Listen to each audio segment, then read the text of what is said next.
최순실 국정농단 사건을 수사해온 박용수 특별검사가 오늘 최종 수사 결과를 직접 발표했습니다.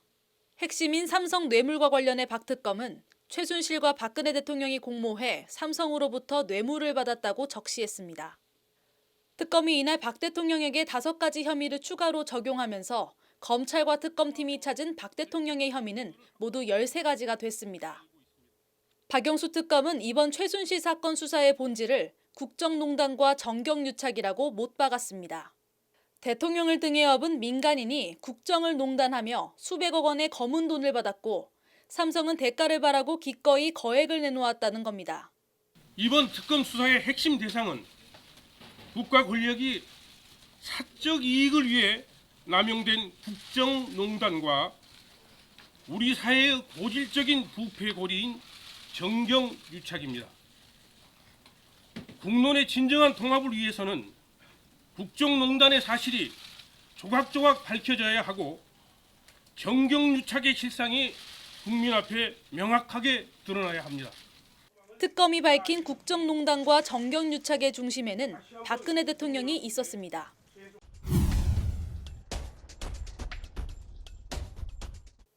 이 부회장의 뇌물공여 혐의에 대해 특검은 피고인 최순실이 대통령과 공모하여 이재용 등으로부터 뇌물을 수수한 사건이라고 적시했습니다. 최 씨와 박 대통령이 이 부회장의 삼성그룹 경영권 승계 편의를 봐주는 대가로 삼성 측으로부터 거액의 뇌물을 받아 챙겼다는 겁니다. 이런 식으로 최 씨가 삼성으로부터 미르재단 등을 통해 건네받은 돈은 298억 원, 삼성이 주기로 한 돈까지 포함하면 433억 원이 넘습니다. 특검은 이 430억 원 전부를 뇌물 액수로 특정했습니다. 그 범죄 수익의 발생, 원인과 처분에 관한 사실을 위장하고 최순실은 대통령과 공모하여 이재용 등으로부터 뇌물을 수수한 사건입니다. 이재용 및 삼성 임원 3명을 뇌물 공여죄 등 관련 법규로 위반으로 기소하였고 삼성물산과 제일모직 합병 과정에 국민연금공단이 석연찮은 찬성표를 던진 뒷배경에도 청와대 입김이 들어갔다는 것이 특검의 수사 결과입니다. 이와 관련 특검은 박 대통령이 삼성물산과 제일모직 간 합병이 성사될 수 있도록 잘 챙겨보라고 안종범 전 수석 등에게 지시했다고 적시했습니다. 결과적으로 합병 찬성 결정으로 이재용 부회장 등 대주주들은 8,549억 원의 이득을 받고 국민연금공단은 1,388억 원이 넘는 손해를 입었다는 것이 특검의 수사 결과입니다.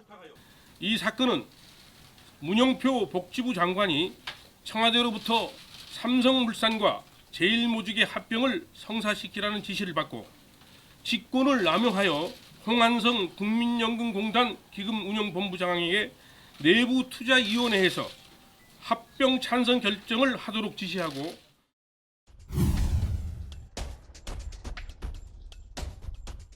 최순실 씨는 이 밖에도 본인 이권을 위해 민간은행의 인사와 코이카 등 공공기관 인사에까지 개입했고 여기서도 박 대통령의 이름은 빠지지 않고 등장합니다. 이 사건은 최순실이 대통령에게 부탁하여 금융기관 인사에 개입하는 등 직권을 남용하고 미얀마 공적 원조 사업 이권 확보를 위해 미얀마 대사, 코이코 이사장 인선에 개입한 후 대통령 등의 영향력을 행사한 대가로 미얀마 관련 회사 지분을 취득한 사건으로 한마디로 이권을 목적으로 한 최 씨의 전방위적인 국정농단은 박근혜 대통령 없이는 성사될 수 없는 일이고 실제 박 대통령이 영향력을 행사했다는 것이 특검의 오늘 수사 발표입니다. 박 대통령 측은 사실무근이라며 즉각 강하게 반발했습니다. 특검이 무리한 짜맞추기 수사와 표적 수사를 자행했다며 관련 내용을 전면 부인했습니다. 박근혜 대통령도 공모해 죄를 지었다는 특검과 특검이 어거지로 엮었다는 박 대통령. 헌재 탄핵 심판 결정에 따라 박 대통령에 대한 수사와 혐의 입증은 다시 검찰 몫이 됐습니다. 특별수사본부를 다시 꾸리기로 한 검찰의 행보가 주목됩니다. 법률방송 뉴스 김소희입니다.